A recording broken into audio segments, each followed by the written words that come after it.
লেখো, পড়তে লেখো, যেখানে যাও পড়তে লেখো। আরে কি ভাই, চিঠি লেখো, চিঠি লেখো।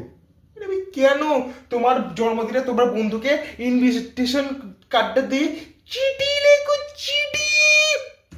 কেন চিঠি লিখতে যাবো?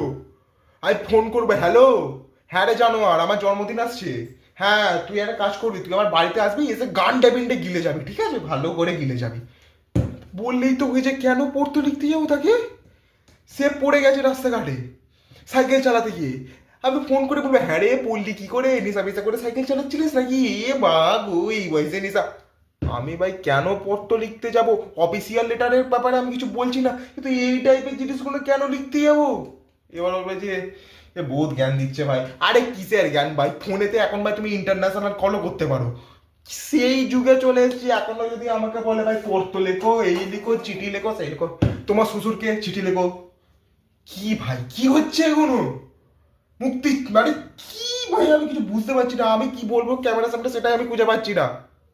সারাক্ষণ চিঠি লিখে যেতে হচ্ছে, এই চিঠি লেখো, সেই চিঠি লেখো। আরে পরীক্ষায় ভাই 10টা চিঠি এসে গেছে হঠাৎ করতে, কি সমস্যা ভাই? স্যার বলছে 10টা চিঠি আসবে, তা বললো না 10টা দেবো, 10টার মধ্যে যে কোনো একটা আসবে। স্যারকে কেউ বোঝাও আগে।